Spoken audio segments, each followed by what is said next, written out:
Nasa mga kamay ng pamahalaan ang kapangyarihan para mahugis natin. Maalab na pagbati Pilipinas, you're watching ALAB Analysis. This is Inday Espina Barona.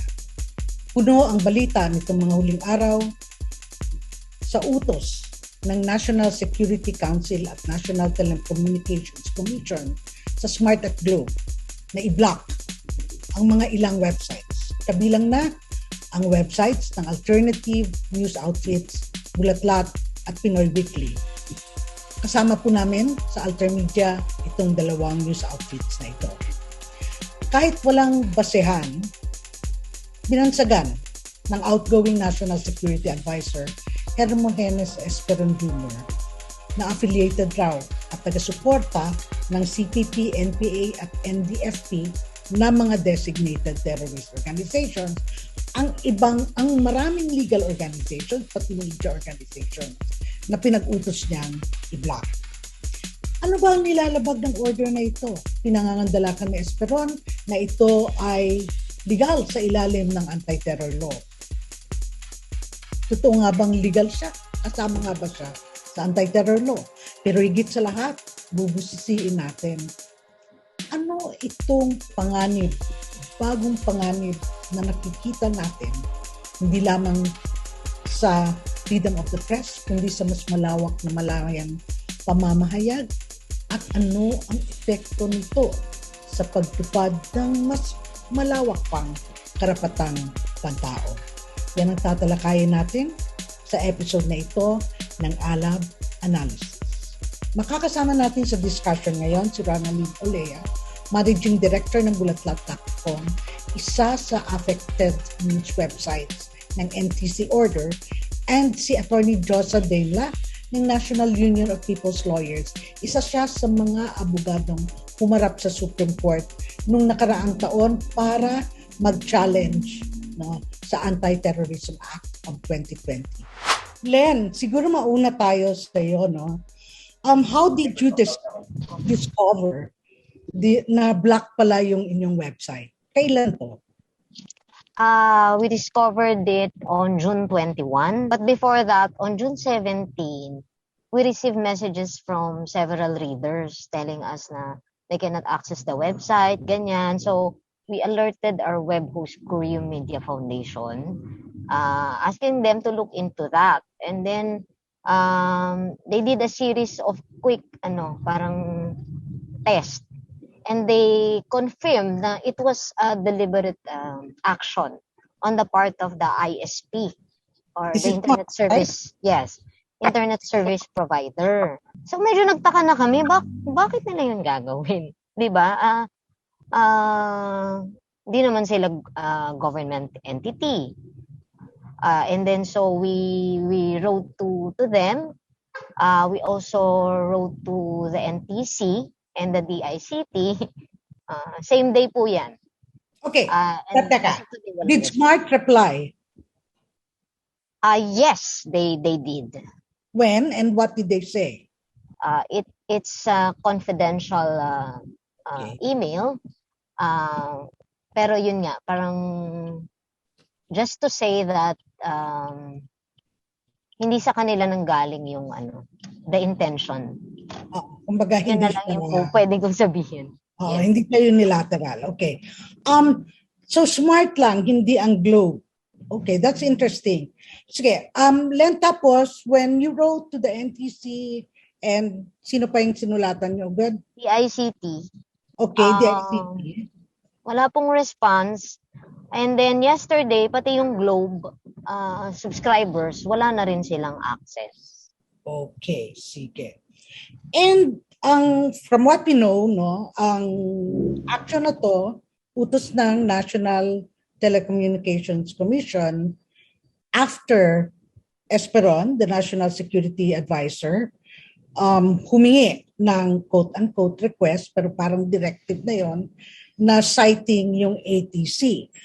Pero sa initial, at least sa mga nakitang na mga dokumento, general lang, nag-utos lang, pero walang nasasabi kung paano nadawit ang Bulatlat and Pinoy Weekly for that matter, sa isang order na dapat ay naka-target sa na-designate na terrorist groups. Anong tingin nyo dito? Siyempre galit na galit kami. Parang una, wala kayong basis, wala kayong evidence, very arbitrary.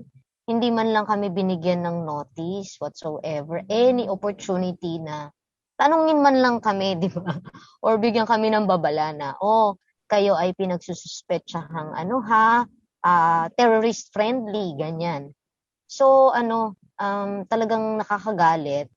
Pero nagulat din kami, hindi namin inasahan, no? Kahit red tag kami for so long, na aabot sa ganitong level na may memorandum. At yung ISP ay bibigyan nila ng ganitong klase ng order na tantamount to censorship. Parang ang outright censorship siya, like the worst autocratic regimes in the world have done, Russia and China, no? Attorney Josa, punta tayo sa iyo, no? First, no, kung sakop ng kapangyarihan ng National Security Council o ng Anti-Terrorism Council itong pag-utos ng blocking of websites, at pangalawa, ito ba ay talagang problema ng ATC, yung hindi mabigyan ang mga tinatarget ng pagkakataon na i-explain man lang kung ano man yung tinatanong sa kanila? Doon po sa unang tanong, batay sa pag-aaral namin ng mga iba't ibang batas kung saan mayroong power yung NTC na iutos yung blocking or yung restriction na access sa mga websites. Laging may batayan sa substantive law. For example, yung Anti-Photo or Video Voyeurism Act, Anti-Child Pornography Act. Klaro yun, mayroong interest na pinapangalagaan, protection of morals, yung kapakanan ng mga kabataan, kababaihan. Pero dito, under the ATA, wala silang kapangyarihan. Not any one of them, the ATC, the National Security Council, or the National Security Advisor, can request or order the taking down or shutdown of certain websites. At hindi siya kasama doon sa inaasahang epekto ng designation kasi na-establish yon sa proceedings ng ATA petitions doon sa kaso ng Calleja versus Executive Secretary na ang epekto lamang ng designation ay yung inquiry into bank deposits at yung freezing of assets. Hindi kasama yung ganitong klaseng forma ng censorship. Okay, Attorney Joseph, follow-up question lang. So actually, nagulat ako nang narinig ko yan kay, I think yesterday, it was from Justice Carpio who said a similar thing, no? Kasi ang alam natin, ilang buwan na o isang taon na siguro halos na nagre-report na pinapa-take down sa Facebook ang ilan na, and I think it has, no? Na-take down na, let's say, yung mga websites and yung mga pages of revolutionary organizations that are clearly, of course, underground and have been designated under the CPP-NPA. So it's a bit of a surprise to learn na hindi pala siya sakop, no, ng batas na ito. Granting, sabihin pa natin na paano na ang mga hindi designated ay bigla lang sinama sa isang umbrella at without any due process, ay wala. Ayan na. Wala na silang website. Is this in the law that you're not allowed you're not even granted the right to review yung mga pruweba di umano laban sa inyo? Wala rin po yan. Hindi yan kasama dun sa mga kapangyarihan ng Anti-Terrorism Council o kahit sino man sa gobyerno. Lalo na hindi nga sila designated individuals. They're only being associated or linked to designated so-called terrorist organizations or terrorist individuals. Mas lalong walang batayan para sa kanila. At kitang-kita na nga natin mismo dun sa provision on designation sa Section 25. Ex parte yan. Everything happens behind closed doors. Kaya nagugulat na lang yung mga, kung sino man yung na-designated na pala sila. So ito mas malala. Kasi nga, hindi nga sila designated in the first place. Pero dahil red tag at matagal nang kinakawing dito sa mga so-called communist terrorist groups, yung epekto ay nadadama rin nila. Okay, Attorney Josa, ang word was associated and supporting. We don't want to, be alarmist here, but is it conceivable that in the near future they might take it a step farther, and unless, of course, they're actually challenged in a court of law? Actually, right now we are already seeing cases of trump-up cases, no, of terrorist financing against individuals who were merely tagged or accused, no, of being linked to the CPP and PA. So we are also expecting, no, prosecutions under these provisions of the AP. Baka nga warning, parang sinasabi na sa mga entities na ito na maganda kayo you may be prosecuted under these provisions kahit na wala talagang batayan at walang ebidensya na itong si NSA, even the APC. Sa ngayon, dun sa mga affected nitong order ni Esperon na sinunod ng NTC, klaruin natin, order ni Esperon, sinunod ng NTC, at sinunod din of course ng ISPs, providers, ano ang pwedeng gawin ngayon?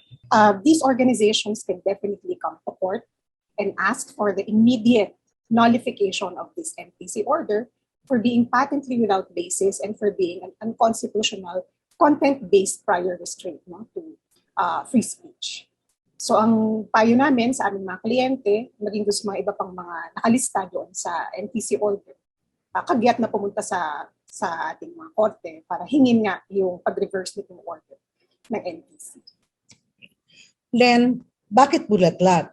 Bakit Pinoy Weekly? Kilala kayo, respetado kayo sa industriya. It's been a long time, no? You've won awards, and so has Pinoy Weekly. The former editor Kenneth Buda won a National Book Award for collections of stories that were published in Pinoy Weekly. Suddenly, heto kayo. Bakit? I think it's because of our fearlessness in reporting human rights cases, no, including those which involved Esperon. So tingin namin ito talaga yung gusto nilang i-censor itong mga paglabag sa karapatang pantao. Pero hindi naman kasalanan na ilathala yun at tungkulin natin na i-publish ang mga ganitong storya. And even actually, kahit pa yung mga armed resistance, di ba? Bahagi yan ng ating tungkulin sa media na hindi naman pwedeng naratibo lang ng gobyerno yung ire-report, kundi yung iba't ibang forma ng political dissent. Oo nga tama Len, no? Actually, probably Attorney Joseph can also answer after Len answers this because nakita ko yung sagot o yung press release nung medyo gabi na ni Esperon. And kumamot ako ng ulo, although parang Len, wala yata kayo dyan. Pinoy Weekly lang ang mga examples niya. Yung isa doon, kumamot talaga yung ulo ko dahil parang, di ba parang history essay ito, no? Na ibinanggit kung ano ang mga bansa kung saan na nagkaroon lamang ng kalayaan dahil sa armadong pakikibaka ng mga tao, which is even taught in elementary schools and high school. World history is full, no? Ang ating mga subjects sa world history puno, no, ng mga karanasan ng ibang bansa kung paano nila nakuha yung kalayaan. At kasama dito ay yung mga pag-aklas o yung mga armadong pakikibaka ng mamamayan nila. Normally, media organizations actually report because that's how you see the overview, no, ng ito pala ang nangyayari sa bansa after major upheavals. Ito na yung direksyon na tinatahak ng isang totoo naman napakalaking importanteng bahagi rin ng lipunan kahit na obviously under the government they are considered enemies, and yet it is Asia's longest homegrown insurgency, and so it definitely matters in the scheme ng balita. So parang ang nasa isip ko, kung ganito ang pagtingin nito, are journalists going to be on the line of sight now whenever we quote officials of the underground movement, or if we report on ano ng direksyon at ano ng mga panawagan ng underground movement sa kanilang mga tauhan. Kasi hindi naman nanawagan ang Pinoy Weekly na sumapi. Nag-report sila ng sinabi ng isang underground movement. Sige. Yun nga po yung ano parang gusto nilang mag-create ng chilling effect, no? At gagawin nilang ine-equate na nila sa terorismo yung pagre-report sa armed revolution dito sa Pilipinas. At hindi naman pwedeng i-ignore yan ng mga journalist kasi nga alam naman natin yung nagtutunggali ang mga interes. So, ang problema dito, yung freedom of thought, actually wala naman tayong batas, 'di ba? Even the anti-subversion law was already scrapped, no? So yung komunismo actually dapat malaya nating pinag-uusapan at wala dapat takot or prior restraint diyan kasi bahagi yan ng free speech. Ang gusto nilang gawin, i-consider nilang kaaway kahit yung mga journalist at yung mga even progressive organizations na nag-articulate lang ng demands ng mamamayan, no? Lalo na sa panahon na matindi yung krisis gaya po ngayon. At the losing end, syempre dito ay yung karapatan ng mamamayang maka-access sa ganitong klase ng balita, opinyon, no, na bibigay ng kalinawan sa maraming isyung pambayan. Attorney Josa? Ang pinangangabahan natin dito, yung sinasabi nila na magkaroon talaga ng chilling effect, which is already palpable in this current climate among journalists, among media organizations. At manahimik na lang, hindi na, ang pangamba namin, wala na magpo-cover. Halimbawa, nung mga civil forfeiture cases, yung mga wrongful asset freezing ng Rural Missionaries of the Philippines, Amihan National Federation of Peasant Women, among others. Kasi natatakot sila na baka sabihin ng gobyerno na advokasya ito, no, para sa ipinaglalaban ng CPP-NPA. Kung babalikan natin yung mga artikulo na sinite ni General Esperon, actually, wala naman talagang, hindi siya pumapasa dun sa standard natin na napakataas na clear and present danger test. Kaya wala talagang batayan na ipangalandakan niya na itong mga pagre-report tungkol sa mga armadong pakikibaka bilang isang lehitimong forma ng pagbabago sa lipunan, no, ay dapat niyang pigilan. Which, by the way, is a right enshrined in the UN Declaration of Human Rights. But Attorney Josa, tatanong ko lang, is it possible that if he has started, talagang nagbigay ng ehemplo, and based on examples, are we going to see the disappearance of stories of journalists, whether alternative mainstream journalists or outfits, na tumatalakay sa similar cases? Because hindi lang naman Pinoy Weekly, ang Bulatlat, ang nakapag-report nito, although of course they are on the forefront kasi they are covering less covered issues. But definitely hindi lang sila ang nakapagbanggit dahil nababasa ko naman yung mga iba't ibang legacy media at nagpapanood, may meron pang documentaries, di ba? Whether wires or local. So, posible ba na gagamitin ito para mag-disappear ng history, ng katotohanan sa bansang ito? Because they've started doing it in schools, remember? They've gone to schools and asked the libraries to purge the books that involve anything about the revolutionary movement. Yes po, that can really happen. And in fact, they have already begun yung Nazi book burning scheme. No? Pupunta sila sa mga libraries, kinukuha daw yung mga publications ng NBF. Iba naman tungkol sa peace process. At yung pananahimik ng mga media organizations, mga journalists, maaari po talagang mangyari. At yan po yung pinangangambahan natin. Kaya ang panawagan natin, talagang panindigan yung karapatan sa malayang pamamahayag.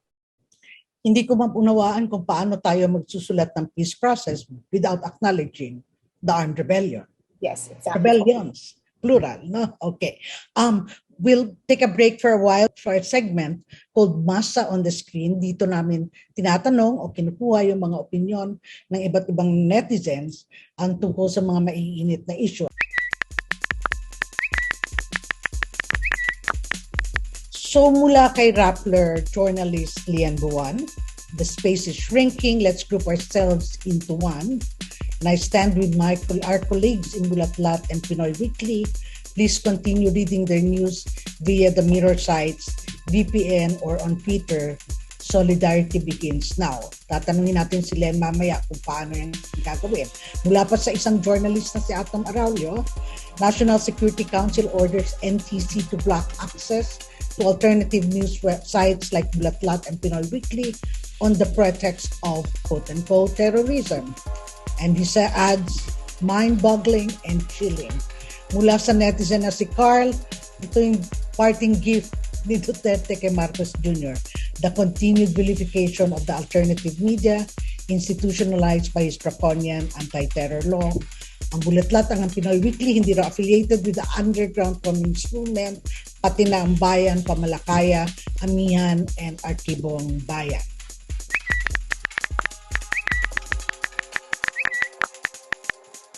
Welcome back to ALAB Analysis. Kasama pa rin natin si Len Olea ng bulatlat.com at si Attorney Josa Dainlan ng NUPL para pag-usapan ang order ng NTC na i-block ang ilang websites kabilang ng alternative news sites na Bulatlat at Pinoy Weekly. Ang isa sa mga argumento laban sa anti-terrorism ay magagamit ito bilang sandata para kitilin ang press freedom. Ang NUJP ay kasama dun sa mga 36 plus groups that filed a challenge into sa Supreme Court against the anti-terror law. Ito ba ang hinihintay ng Korte Suprema na sinasabing mga klarong ehemplo ng dangers ng anti-terror law? Len? Sana nga po ay makita ng ating Supreme Court justices na mayroong konkretong injury. No, in our case, hindi na ma-access yung website at yung ating pagkabahala dun sa ilang mga provision ay yung nangyayari na sa ngayon. So we reiterate the NUJP position na dapat talagang ibasura na itong Anti-Terror Act kasi ito ay lumalabag sa ating karapatan sa pamamahayag at syempre ang extension nun ay ang karapatan ng publikong maka-access sa relevant, timely, and accurate information na pinoprovide ng media, no? Hindi lamang ng alternative media outfits kundi pati mga kasamahan natin sa media. At ang ating fear nga ay baka gawin din nila ito sa iba pang independent media. Gaya kung paano nila ginawa yung cyber attacks, 'di ba? Na nag-umpisa sila sa alternative media pero later on tinarget din nila even the big media outfits. Attorney Josa? Sa ngayon, we're also considering challenging certain provisions of the APA as a complementary legal move, complementary doon sa immediate na nullification of the NTC order so that we can remove the censorship of the affected websites. Kasi kung matatandaan natin doon sa decision ng Supreme Court sa Calleja versus Executive Secretary, hindi nila sinarahan yung possibility na i-challenge muli yung batas. Kinilala nila, in fact, yung legal standing ng ilan sa mga organisasyon mula doon sa 37 petitioners na pumunta sa Korte Suprema para i-challenge na yung constitutionality ng batas. At ang holding nga nila, it's not unconstitutional dahil may presumption of constitutionality. But it's still open to challenge. Pwede pa rin talagang tuligsain. Pwede pa rin talagang bumalik, depending on the circumstances. And we're studying this possibility. Okay, so these are two separate potential courses of actions. Len, merong way of still getting Bulatlat. How do people do this? Yes po, you can access us via www.bulatlat.org. It's the mirror site set up by the Courier Media. You can find it in our social media accounts. So, meron din pong paraan to circumvent yung DNS blocking, although medyo mas technical yun. The easiest way is to go to bulatlat.org. Okay. Len, if the worst happens, because we know that this government, walang pakundangan minsan, would Bulatlat and Pinoy Weekly allow other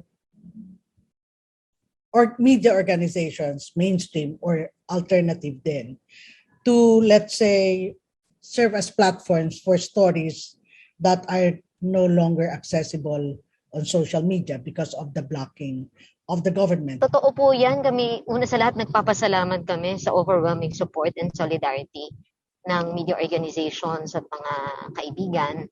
At isang oportunidad ito para mas magpatuloy ang iba't ibang forma ng collaboration.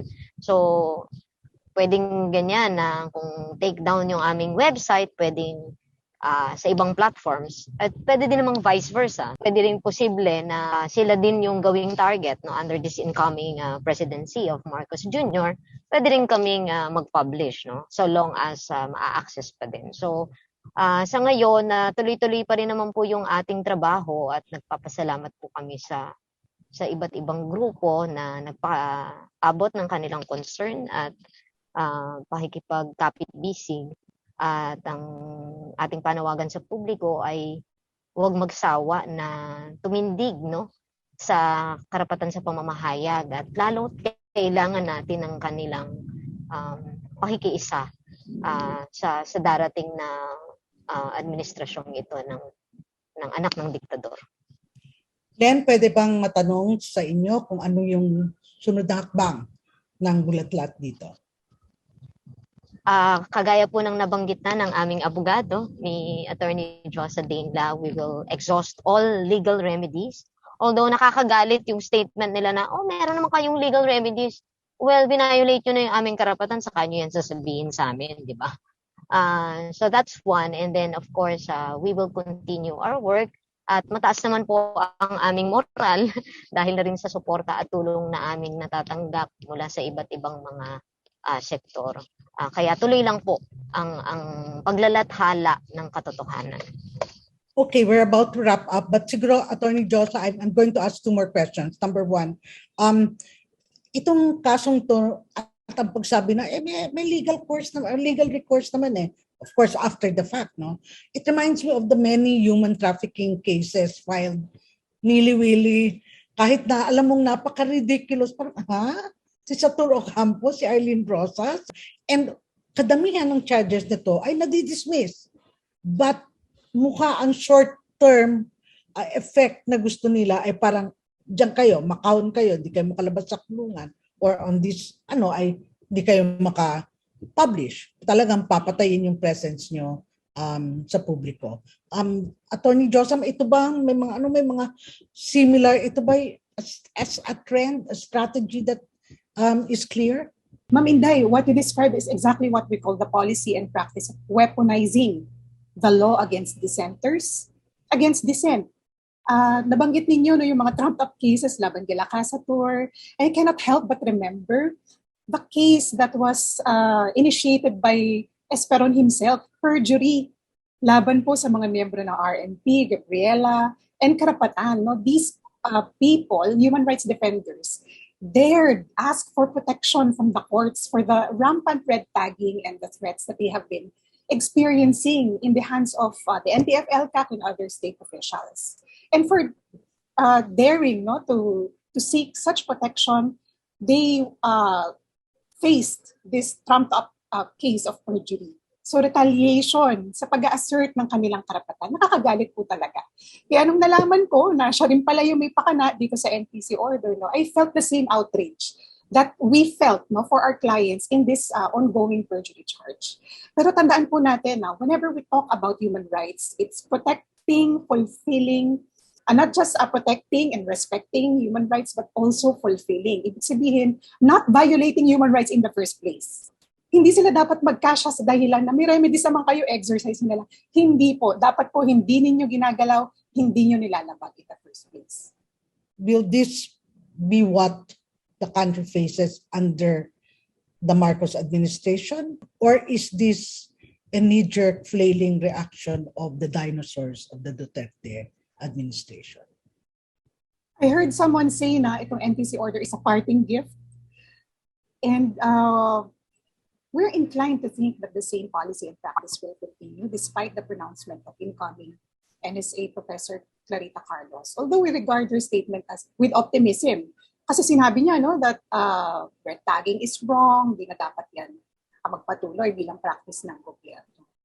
But then again, cases have already started And some are pending before the DOJ.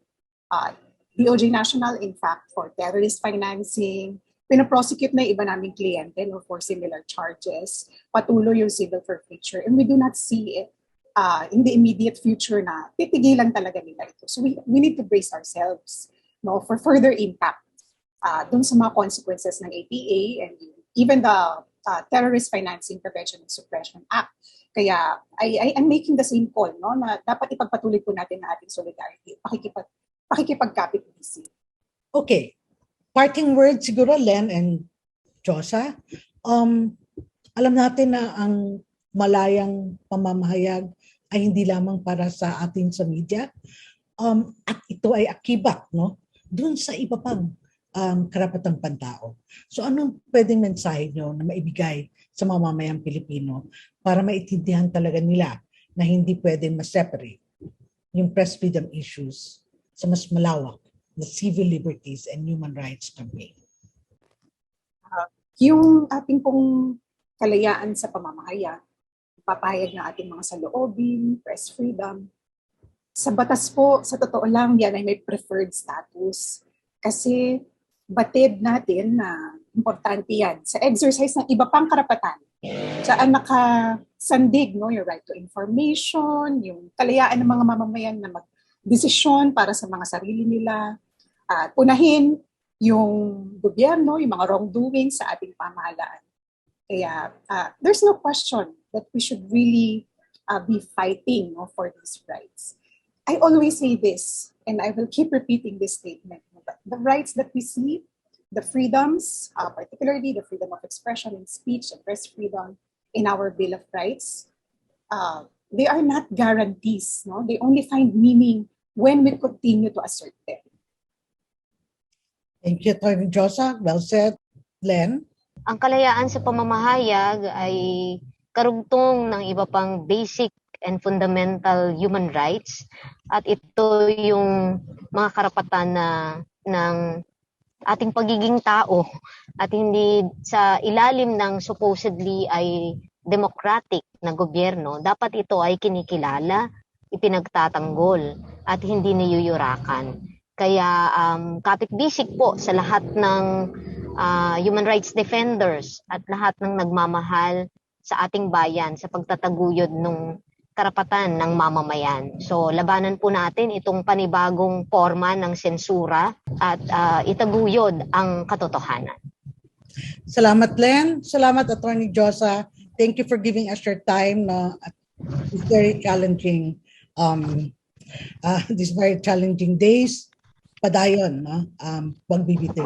Maraming salamat. Maraming salamat po, Ma'am Day, at sa ALAB. Thank you for inviting us din po. Summa total, if there is anything that proves that we cannot separate the fight for free expression from the greater fight for respect for human rights and civil liberties, ito yung kasong yan. Sinasabi namin sa media, hold the line, courage on, defend press freedom.